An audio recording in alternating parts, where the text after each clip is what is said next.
Banyak orang di antara kaum muslimin tidak menganggap bahwasanya mengingatkan orang dari kesalahan, kemungkaran, yaitu pelanggaran agama, bukan tanggung jawab dia, atau bukan dosa bagi dia.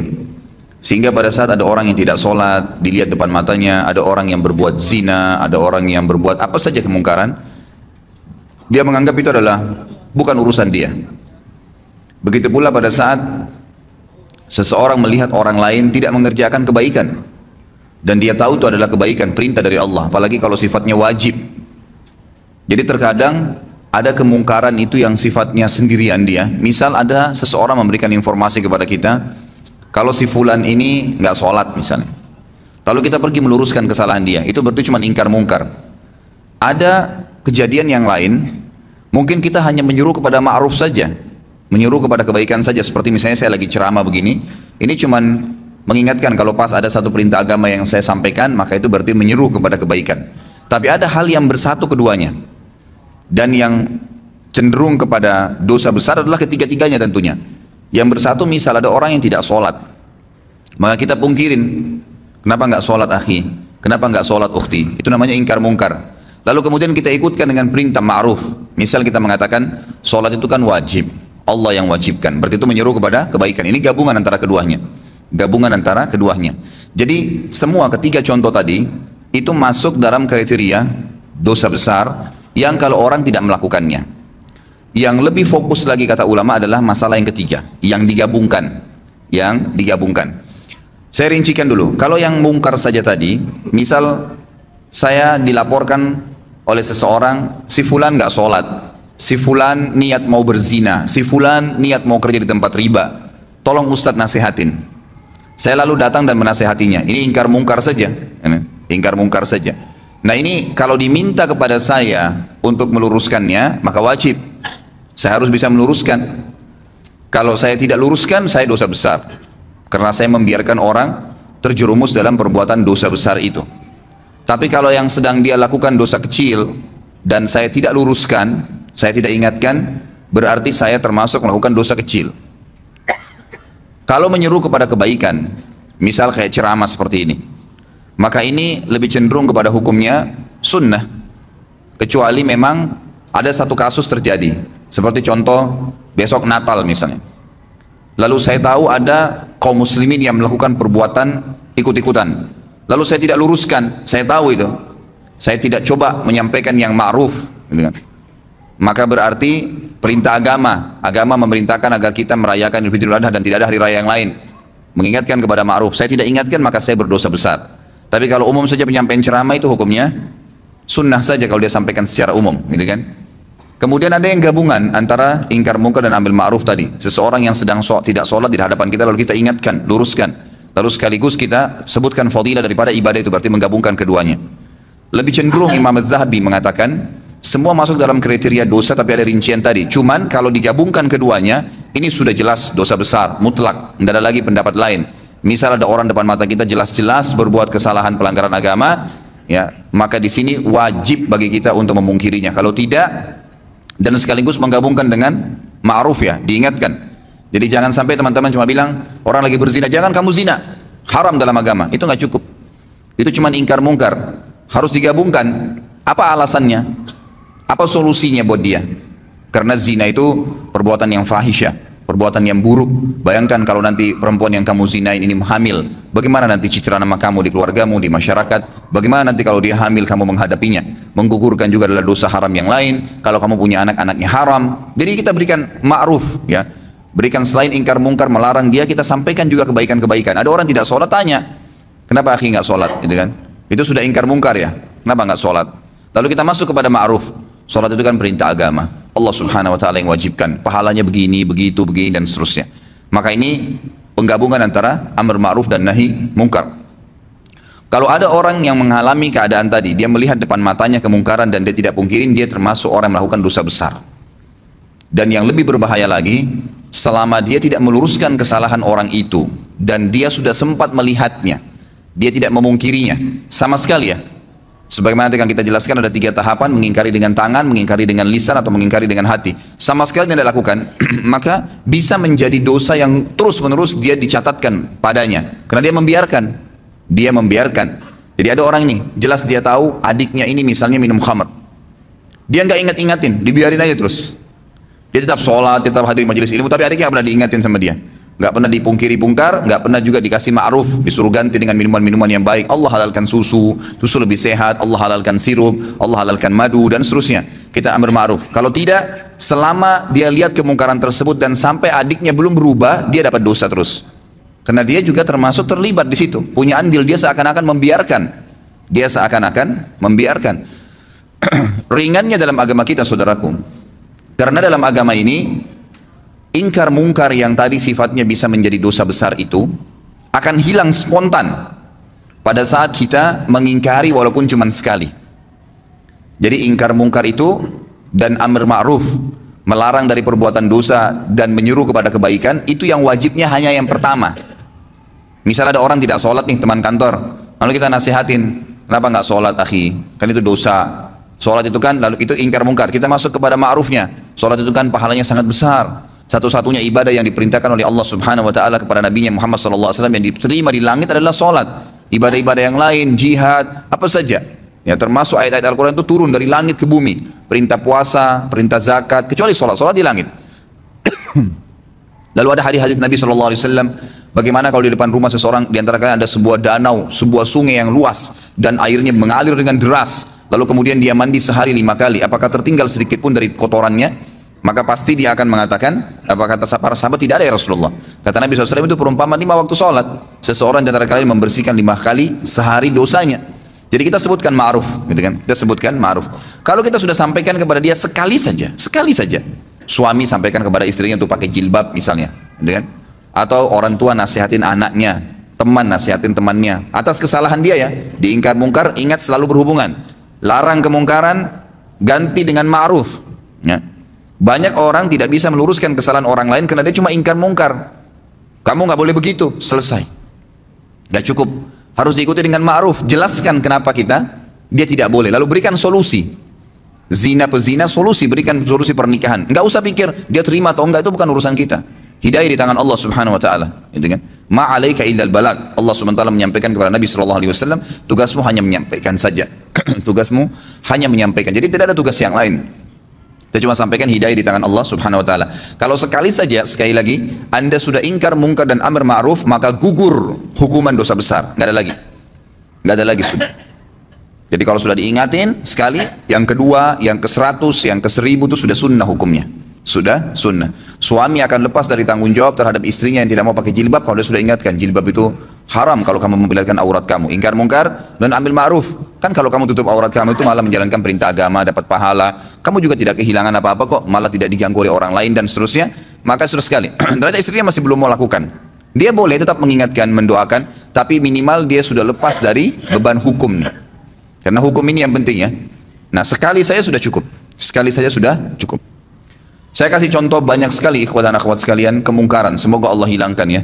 Maksudnya ini bukan dihilangkan total memang.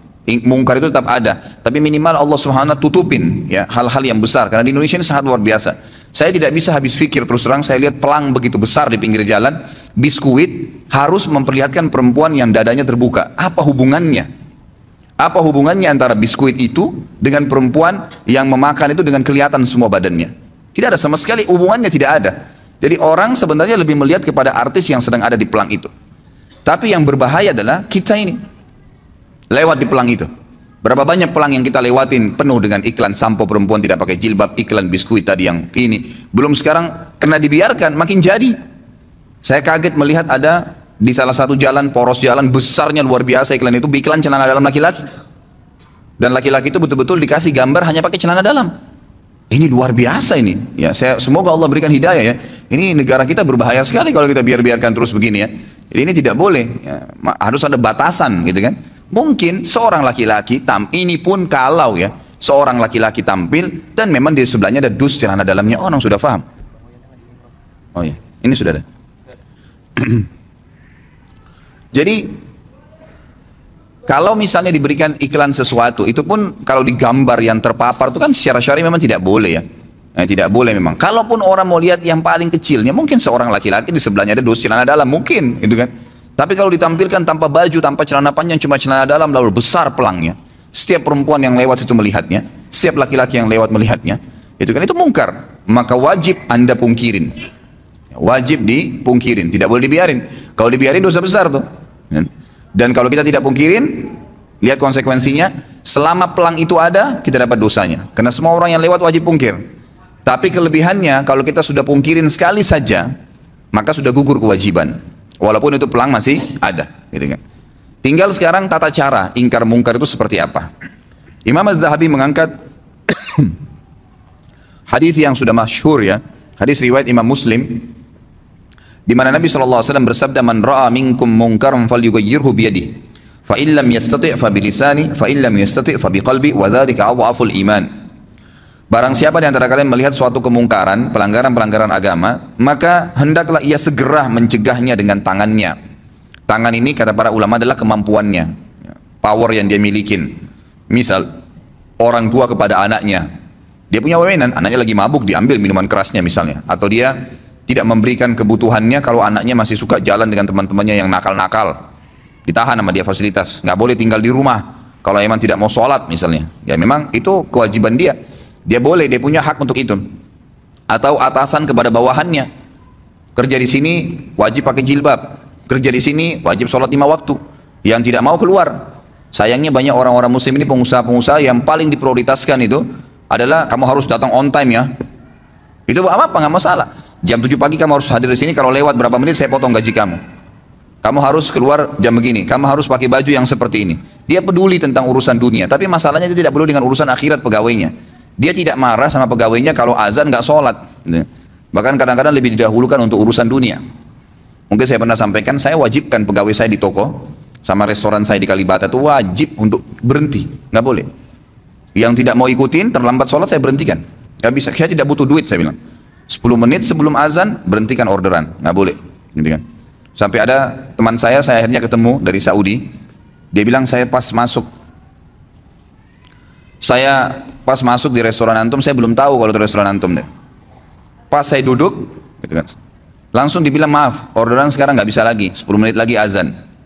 Dia bilang ini saya baru temukan dari restoran begini di Indonesia ini. Belum pernah ada yang larang kita mau pesan makanan 10 menit mau azan katanya. Terus kemudian saya bilang kayaknya pemilik restorannya berarti tahu agama nih. Beberapa waktu kemudian dia ketemu sama saya ngobrol-ngobrol, baru dia tahu ke restoran saya. Dia bilang oh pantas dulu waktu saya mau makan nggak boleh sholat, nggak boleh makan kecuali sudah sholat. Gitu. Loh iya memang begitu peraturan saya kasih, gitu kan harusnya begitu. Ditaruh di depan rolling door-nya itu tulis sedang sholat, nggak apa-apa, gitu kan. Harusnya begitu, karena kita punya power. Akhirnya pegawai saya mau tidak mau, duhur, asar, maghrib, isya, itu saya ngambil hukum syar'i di situ. Dan orang-orang bahkan tidak jarang, subhanallah, orang yang lagi makan, orang yang lagi belanja di toko itu ikut sholat. Oh di mana masjidnya mas? Oh di sana, ditunjukin. Pergi sholat dulu, balik lagi habis itu. Subhanallah, kenapa orang bisa pada saat kebelet kencing ke kamar mandi? Kenapa pada saat azan nggak bisa ke masjid? Nggak ketemu alasannya gitu. Kalau alasannya hanya karena mau jual produk, ikhwas sekalian, berapa banyak produk yang antum jual jedah sholat itu, dan berapa banyak kerugian pahala yang antum kehilangkan karena tidak sholat awal waktu. Orang kalau meninggal, ikhwas sekalian, ini antum camkan baik-baik kata-katanya, kalau kita meninggal, tidak ada keinginan sedikit pun untuk kembali ke mobil mewah kita. Tidak ada keinginan sedikit pun untuk kembali kepada istri yang cantik atau suami yang gagah. Tidak ada keinginan lagi untuk kembali melihat anak-anak. Nggak ada keinginan lagi untuk menikmati ranjang yang mewah. Nggak ada keinginan lagi menikmati rumah yang bagus. Nggak ada lagi. Semua orang yang meninggal, apa kata Allah SWT? Ya, orang-orang itu akan mengatakan, Rabbirji'un, ya Allah kembalikan saya, la'alli a'malu salihan fima tarakt. Siapa tahu saya bisa, kalau saya bisa kembali lagi ke dunia, ya, saya akan kembali dan saya akan beramal soleh. Mau berharap kembali sekali saja sholat awal waktu, mau kembali sekali saja sujud, mau kembali baca 5-6 ayat Al-Quran, mau kembali selesaikan zikir pagi sore, mau kembali amal-amal soleh. Enggak lagi antum pikirin tuh kantor kita, ya, baju, mobil. Orang kalau sudah mati nggak ada pikir itu. Mau kembali dunia karena mau mengejar amal solehnya. Sayangnya kita subhanallah lebih dahulukan kamar mandi karena ada hajat duniawi daripada kita harus berwudu dan pergi sholat ke masjid. Gitu. Padahal berapa menit yang diambil? Ya, berapa menit? Nggak ada sama sekali. Ya, yang diambil waktu di situ. Jadi harus mengingkari dengan tangannya. Kalau tidak bisa, kata Nabi SAW, maka dengan lisannya. Nasihatin. Ikhwah, biasakan keluar mulut. Orang bisa ngomong semaunya di TV, di media. Orang yang tidak punya ilmu, tidak punya akhlak, ngomong. Nggak ada tata krama dalam ucapan-ucapannya. Kadang-kadang sampai mencoreng kehormatan agama. ngomong semaunya. Kenapa anda ini atau antum ini yang sudah faham agama tidak bicara kebaikan? Syaitan kadang-kadang membuat kita ragu untuk menyampaikan. Sampaikan saudaraku. Saf miring, maaf miring pak, safnya luruskan. Selesai kalimat. Nggak ada orang tiba-tiba tonjok kita gara-gara ngomong gitu. Orang tidak normal itu. Apalagi kalau sudah masuk masjid mau sholat, insya Allah pasti dia bergerak kok, gitu kan? Kalau dia sudah ingatkan sekali, tetap aja nggak mau, dia seakan-akan tidak mau dengar, sudah. Tapi kita sudah lepas dari tanggung jawab hari kiamat, harus itu ya. Dalam sebuah hadis yang sahih riwayat Imam Ahmad, kata Nabi SAW, siapa yang lihat kemungkaran pada seseorang dan dia tidak memungkirinya secara sengaja nih, betul-betul dia tahu di depan matanya. Jadi bukan misal ada orang berbuat mungkar di layar TV, kita nggak mungkin pungkirin kan? Maksudnya tidak mungkin pungkirin dengan tangan ya, bisa dengan hati mendoakan. Tapi di sini kalau ada orang yang lihat depan matanya, dia tidak pungkirin dengan tangannya, dia tidak pungkirin dengan lisannya, maka ini berbahaya sekali. Selama itu ada maka akan menjadi dosa, selama dilakukan akan menjadi dosa buat dia. Tapi dia kalau pungkirin sekali lepas dari beban hukum. Tapi hadis ini sangat tegas nih. Siapa yang lihat kemungkaran pada diri seseorang lalu dia tidak pungkirin dengan tangannya kah, dengan lisannya kah, atau nanti saya jelaskan dengan hati yang selemah-lemah iman di situ, maka orang yang berbuat mungkar itu akan datang hari kiamat di depannya Allah, lalu mencekik leher orang yang melihatnya berbuat mungkar dan berkata, ya Allah, orang ini lihat saya buat mungkar dan dia tidak ingatkan, maka hukumlah dia. Bayangin tuh. Jadi kita nggak boleh masuk surga sendirian. Ingatkan orang, saudaraku. Lisan itu ucapkan kalimat yang baik. Kata Allah SWT dalam Al-Quran, wa mathalu kalimatin tayyibatin kasyajaratin tayyibatin asluha thabitun wa far'uha fis sama. Perumpamaan kalimat yang baik tuh, nasihat, zikir, ayat Al-Quran, seperti sebuah pohon yang ditancap di dalam bumi lalu tumbuh dengan sangat kuat dan kokoh sampai menjulang ke langit, gitu kan. Jadi tu'ti ukulaha kulla hinin bi'idni rabbiha. Selalu saja pohon itu bermanfaat. Buahnya kah, daunnya kah, naungannya kah, orang bernaung di bawahnya akan bermanfaat. Seperti itu kalimat yang baik, ucapkan, sampaikan, gitu kan, selalu. Kemudian yang ketiga adalah mengingkari dengan hati, dan ini selemah-lemah iman. Dan kata para ulama, Imam Az-Zahabi memasukkan ingkar mungkar ini dalam dosa besar karena adanya sabda Nabi SAW di akhir hadis ini, wadzalika adhaful iman, dan itu selemah-lemah iman. Artinya tidak ada lagi hitungan iman setelah itu. Jadi ada ancaman tapi seperti tidak kelihatan secara tulisan, gitu kan. Ingkar mungkar dengan hati, lewat di pelang, ya Allah mudah-mudahan saja engkau hilangkan ini, ya Allah saya tidak senangin ini, ya Allah berikan atasan saya hidayah, ya Allah berikan hidayah orang tua saya. Tapi itu selemah-lemah iman, cuman itu ingkar mungkar juga termasuk. Kalau sudah sekali saya dalam hatinya mengatakan, ya Allah tolonglah berikan hidayah, ya Allah ginilah, sudah selesai, dia sudah lepas dari hukuman dosa besar ini. Yang penting ingkar mungkar dulu, dan ingat selalu ikutkan dengan ma'ruf ya. Jadi misal, ya Allah buatlah dia berhenti untuk tidak sholat dan mudahkanlah dia untuk mengerjakan sholat itu. Karena kadang-kadang doa kita Allah berikan seperti yang kita minta ya. Ya Allah buatlah istri saya pakai jilbab misalnya. Lalu berhenti sampai di situ. Ya sudah dia pakai jilbab, tapi pakai jilbabnya kita belum tahu bagaimana. Tapi ya Allah berikanlah dia hidayah supaya dia tinggalkan dosa kelihatan auratnya ini, lalu berikanlah dia hijab dan buat dia istiqamah di hijab itu. Berikan dia hijab yang syar'i yang betul-betul dia sadari itu adalah sebuah kebaikan. Lengkap doanya minta kepada Allah SWT. Maka itu sangat baik, ya itu sangat baik. Jadi ingkar mungkar dalam hati pun harus, ya harus. Dan juga dari sisi lain kata para ulama, hikmah, tentu ini sangat peka ya. Hikmah yang sangat besar daripada ingkar mungkar amar ma'ruf adalah bagaimana supaya ma'ruf itu, perbuatan-perbuatan baik selalu meninggi karena banyak orang yang kerjakan, dan mungkar nanti akan teredam. Karena setiap orang di antara kita, kalau dia jalan dari masjid ini misalnya pulang ke rumahnya sebentar, pasti dari masjid ini ke rumahnya itu akan banyak sekali kemungkaran. Bayangkan kalau seseorang di antara kita, anggaplah kita yang hadir sini misalnya 200 orang. 200 orang ini kalau pulang menuju ke rumahnya misalnya, kan itu. Kira-kira pada saat dia pulang menuju ke rumahnya, dia lihat 10 kemungkaran dan dia pungkirin 10 kemungkaran. Berarti kita punya 2000 kemungkaran yang kita luruskan. Gitu kan? Contohnya saja, walaupun dengan hatinya. Berdoa kepada Allah SWT. Kalau dia bisa dengan lisannya, baiklah, alhamdulillah, gitu kan, dan seterusnya. Jadi ini bab yang harus kita jadi. Ini kesempatan pahala. Pahala yang paling banyak kata para ulama yang bisa didapatkan oleh seseorang dari amar ma'ruf nahi mungkar. Itu yang paling banyak. Karena banyaknya kemungkaran di jalanan, kan gitu. Ada orang perempuan yang lewat tidak pakai jilbab, berapa banyak tidak pakai jilbab. Kita tidak harus melihat, tapi mengatakan, ya Allah berikanlah hidayah kepada semua orang-orang yang perempuan yang tidak pakai jilbab ini, dan siapapun yang seperti dia seluruh dunia. Berapa banyak pahala yang kita bisa dapatkan. Jadi ini hal mendasar yang harus difahami dalam masalah ingkar mungkar. Ini Imam Ghazali masukkan dalam kategori dosa besar yang ke-78. Kemudian beliau mengangkat juga hadis yang lain Ini diriwayatkan oleh Imam Muslim juga dalam Kitabul Iman, hampir sama dengan tadi yang pertama, atau sama dalam Kitabul Iman cuma beda nomor hadis. Dalam hadis yang milik Imam Muslim kata beliau tentang kezaliman, bunyinya ada awal hadisnya, tapi ini beliau angkat cuma pertengahan hadisnya. Faman jahadahum biyadihi fahuwa mu'min, wa man jahadahum bilisanihi fahuwa mu'min, wa man jahadahum biqalbihi fahuwa mu'min, laisa wara'a dzalika minal imani habbatu khardal. Siapa yang melihat kemungkaran lalu dia melawan, meluruskan kemungkaran itu. Siapa yang meluruskan kemungkaran itu dengan tangannya, maka dia adalah seorang mukmin. Siapa yang meluruskan kesalahan dengan lisannya, maka dia juga orang mukmin. Dan siapa yang meluruskan kesalahan dan kezaliman, kemungkaran dengan lisannya, maka dia juga mukmin. Dan tidak ada iman setelah itu sekalipun atau sebesar biji sawi pun. Artinya tidak dianggap orang beriman kalau tidak mau ingkar mungkar.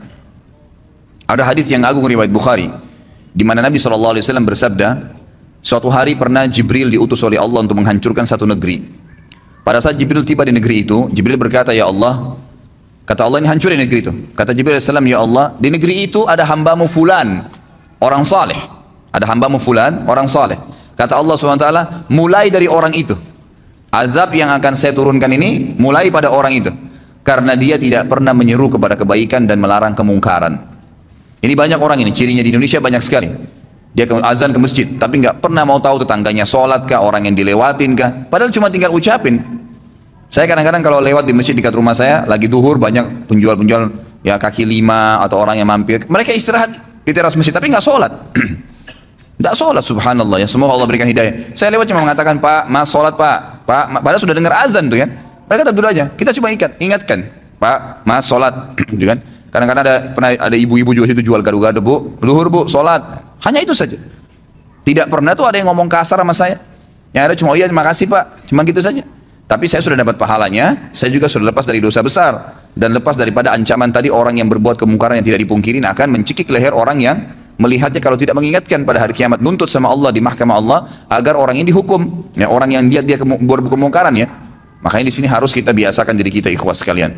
Yakinlah bahwasanya agama ini adalah agama yang lurus, agama yang benar, agama yang paling diterima di sisi Allah Subhanahu wa taala. Maka kita harus bangga dalam menjalankan agama ini. Banyak orang tidak mau amar ma'ruf nahi mungkar, tidak mau menyuruh kepada kebaikan agama ini, tidak mau melarang dari kemungkaran. Itu karena alasan mungkin dia masih belum yakin tentang kebenaran agama. Kalau dia yakin, kenapa harus ragu? Kenapa harus ragu? Akhwat kita di belakang sana, kenapa ragu? Ukhti pada saat ketemu dengan seorang muslim yang tidak pakai jilbab, tanya dia, kenapa enggak beli buku? Buku sering saya bawain, buku-buku ada dulu, saudariku apa yang menghalangi untuk berhijab, harganya mungkin cuma 10 ribu, 12 ribu rupiah. Beli 10 biji, 100 biji, sedekahkan, setiap ketemu orang, bagi, gitu kan, kasih. Itu nanti yang kita harapkan dan kita bersyukur pada Allah pada saat meninggal, berharap bisa mengulangi perbuatan-perbuatan itu. Karena sudah tidak bisa lagi menambah amal pada saat meninggal. Ya tentu kalau laki-laki masih ada pembatas dengan wanita kalau dia mau ngomong dalam syar'i ya. Tapi kalau akhwat kita, berapa banyak kesempatan untuk antunna, untuk kalian maksudnya ya. Kalau laki-laki biasanya dikatakan antum, ya. Kalau perempuan antunna, itu antunna lakukan, ya. Banyak sekali menyuruh perempuan-perempuan itu pakai jilbab, lagi belanja pakaian di pasar tidak pakai jilbab. Bu, assalamualaikum, salam, muslimah, iya. Bu, kakak pakai hijab, Bu. Ya, mungkin dengan sambil bercanda, ibu kalau pakai hijab cantik juga kok, misal. Gitu kan? Itu kan perintah agama, sambil ngobrol, sambil bayar. Siapa tahu Allah berikan hidayah. Bayangkan kalau semenjak itu kemudian dia pakai jilbab, misal. Dia pakai jilbab. Selama dia pakai jilbab sampai dia meninggal, Anda dapat pahalanya. Karena Anda penyebabnya, gitu kan? Nabi SAW jelaskan kan, man dalla ala khairin kana lahu mithal ajri fa'ilihi min ghairi an yanqus min ajri fa'ilihi syai'a. Siapa yang menyuruh kepada kebaikan, maka dia akan dapat pahala pelaku kebaikan itu tanpa dikurangin sedikit pun dari pahala pelaku kebaikan itu. Misal saya suruh orang pakai jilbab tadi, kemudian dengan dia pakai jilbab dia dapat 1000 pahala. Maka Allah memberikan saya bonus karena saya menyuruh dia, maka saya akan dapat pahala 1000 seperti dia tanpa mengurangi pahalanya, Itu luar biasa. Maka semestinya kita coba gunakan kesempatan gitu. Saya masih ingat terus ya, terngiang-ngiang teman dekat saya Ali Arimi di Mekah, semoga Allah jaga beliau. Subhanallah sudah berapa tahun putus hubungan, sekarang baru masuk ke WhatsApp saya kemarin. Saya ingat betul dia sama istrinya di Indonesia, waktu masih tugas ngajar dosen di Indonesia 4 tahun, dia sahabat dekat saya. Selalu dia, subhanallah, kalau jalan ke mall, jalan ke pasar sama istrinya, selalu dia bawa buku terjemahan bahasa Indonesia dan ditaruh di tas istrinya. Kalau ada pegawai perempuan, apa saja, aksesoris, jual di restoran, apa segala, Ditanya, suruh istrinya tanya muslimah bukan muslimah. Kenapa nggak pakai hijab, gitu kan? Kadang-kadang cuma dijawab dengan senyum, kadang-kadang oh iya. Ya. Kalau cuma ditanya kenapa tidak pakai hijab, bukan ingkar mungkar ya. Harus ikutin dengan ma'ruf. Begini langsung, ya. Langsung dijawab, langsung diberikan gambaran kenapa nggak pakai hijab. Hijab itu perintah agama loh. Nah, jadi ada ma'rufnya, ada yang memotivasi dia, jangan di-cut di situ saja. Kenapa nggak pakai jilbab? Dianggap dia dihardik. Tapi kalau kita masuk ke amar ma'ruf, dia merasa dididik, gitu kan? Dengan cara apa? Kita mengatakan pakai hijab itu adalah perintah agama. Bayangkan kalau setiap orang melihat Anda, dan itu satu dari sini saya tempat kerja, pulang ke rumah, 10 orang yang dilewatin, mungkin ada tukang becak, tukang gerobak, supir taksi, siapa sajalah orang yang lihat, setiap laki-laki lihat dapat dosa. Ngapain panen dosa itu untuk apa? Misal kita sampaikan, subhanallah, mungkin dia dapat pahala, gitu kan? Saya pernah amalkan. Saya akhirnya semenjak itu ya, semoga Allah berikan beliau pahala. Saya coba, kemanapun saya pergi, saya coba bawa buku-buku. Kadang-kadang saya mampir di pinggir jalan penjual buah. Kalau ibu-ibu yang jual, saya tanya, muslimah? Iya. Kadang-kadang cuma pakai topi di kepalanya, dianggap sudah hijab tuh. Ya. Coba kita ingatkan, Bu, pakai jilbab itu dalam Islam wajib, Bu. Itu kan diperintahkan oleh agama, dan leher itu termasuk aurat. Gitu ya. Ada buku, ini ada buku mungkin ibu bisa baca. Ada penjual nasi padang di dekat rumah saya. Pas saya masuk, ini suaminya Masya Allah suka hadir di masjid sama saya gitu, dekat rumah. Begitu saya masuk ke rumah makannya, ada lukisan wanita Bali besar, mungkin hampir setinggi dari lantai ke temboknya dia, mungkin 3 meteran lukisan itu. Begitu saya masuk, saya lihat ini orang Padang biasanya Muslim gitu kan. Kemudian saya ngobrol sama suaminya, Assalamualaikum Pak, Waalaikumsalam gini. Sudah berapa lama di sini? Saya bicara dulu secara umum karena lagi nunggu dibungkusin makanan gitu. Oh, saya sudah 2 tahun di sini gini. Oh, saya belum pernah lihat, ngobrol-ngobrol lah. Akhirnya saya bilang saya tinggal di sini, dekat sini, alamat sini dan seterusnya. Selesai, pada saat saya mau bayar, saya bilang Bapak Ibu saya punya masukan, bisa nggak? Oh iya silahkan. Kalau setahu saya dalam agama lukisan seperti ini tidak boleh. Ini kan lukisan, foto aja kalau dipajang itu masih tetap membuat malaikat tidak masuk. Apalagi kalau lukisan, gitu kan? Oh yang ini Pak Ustadz, iya, yang ini. Oh ini kebetulan dikasih sama teman. Nah, iya, saya mungkin tahu, baik itu dikasih ataupun dibeli, tugas saya mengingatkan dalam agama, karena memang ini nggak boleh. Subhanallah, mungkin syaitan akan mengatakan kepada kita, siapa tahu dia marah. Sempat terlintas di hati saya, terlintas sejenak, gitu kan? Nanti dia tersinggung, nanti dia marah. Tapi saya selalu melawannya. A'udzubillahi minasyaitonirrajim. Saya luruskan. Subhanallah, dengan sedikit saya nasihatin, dan kebetulan waktu itu saya memang lagi bawa mobil, saya turunkan dari mobil buku. Di antara buku yang saya pernah, ini juga buku sekalian memang, saya sudah pernah janjikan saya bawa, ini bukunya sudah saya bawa, ada rumah yang tidak dimasukin oleh malaikat. Ini ada mungkin, kalau tidak salah berapa ya, ada 30 atau sekian rumah, contoh-contoh rumah yang tidak dimasukin oleh malaikat. Ada, ya dia pakai F ya, saya kurang tahu nih jumlahnya, tapi yang jelas ada banyak sekali buku-buku rumah-rumah yang tidak dimasuki malaikat. Rumah orang yang memutus silaturahim, rumah orang yang mendurhakai orang tua, rumah orang yang memakan harta anak yatim, rumah yang memakan harta riba, rumah yang di dalamnya terdapat anjing, rumah yang ditempati oleh syaitan karena tidak ada zikrullah, tidak ada membaca Al-Quran di dalamnya, rumah yang penghuninya terbiasa mencaci maki, baik itu sahabat, orang-orang soleh, orang yang sudah meninggal, rumah ya, yang di dalamnya tergantung gambar dan patung. Nah ini yang disebutkan oleh beliau di sini di halaman 100. Lalu beliau sebutkan sebab pengharaman gambar lukisan tangan, hukuman dan azab bagi orang yang membuat gambar, dan juga hukuman bagi orang yang sengaja memajangnya. Saya kasih buku ini pada saat itu. Ini ada buku mungkin bisa dibaca. Subhanallah, besok saya datang dan sampai hari ini saya masuk ke rumahnya itu nggak pernah lagi ada gambar itu. Kadang-kadang waktu saya mampir saya bercanda, udah nggak ada gambarnya Pak. Iya Pak Ustadz sudah, alhamdulillah. Ya kami juga baru tahu kemarin. Malah sebenarnya mereka tambah dekat dengan saya itu Pak, dengan ingkar mungkar dan amar ma'ruf tadi. Yang awalnya syaitan kadang-kadang buat kita ragu, ya, buat ragu. Itu kesempatan, peluang besar untuk mendapatkan pahala. Ingkar mungkar, ingatkan. Karena kalau tidak malah berbahaya, sebagaimana tadi saya jelaskan ya. Nabi Muhammad SAW dan para sahabat paling gemar dengan amar ma'ruf dan nahi mungkar. Bahkan kita tahu kisahnya Abdullah bin Umar dan Abu Hurairah radhiyallahu anhum. Abdullah bin Umar dan Abu Hurairah radhiyallahu anhum ini kalau mau sholat, ya, mau sholat, mereka sudah tahu misal waktu sholat subuh, duhur, asar, maghrib, isya, jamnya atau saatnya, kayak kita sekarang pakai jam ya, itu mereka berdua ini selalu keluar sebelum waktu, dan selalu setiap kali itu keliling ke rumah kerabatnya, tetangganya dipanggilin, ayo sebentar lagi sholat, ayo sebentar lagi sholat, ada yang diketuk pintu rumahnya, ayo sebentar lagi sholat, terus begitu, setiap mau sholat lima waktu ini 2 orang ini selalu begitu, terkenal di kalangan sahabat. Jadi sering kali mereka mutar jauh sekalian sampai ke masjid sudah azan. Ini mereka sudah amar ma'ruf sekaligus ingkar mungkar gitu. Pahalanya banyak. Barangkan berapa banyak orang yang mendapatkan atau kita dapatkan pahalanya hanya karena dia mendapatkan hidayah. Yang mendapatkan hidayah. Ini penting sekali. Sekarang banyak sekali wasilah ya, banyak sekali cara untuk menyampaikan yang ma'ruf dan melarang kemungkaran. Kalau sekarang mungkin dari BlackBerry sudah ada, di WhatsApp sudah ada, dan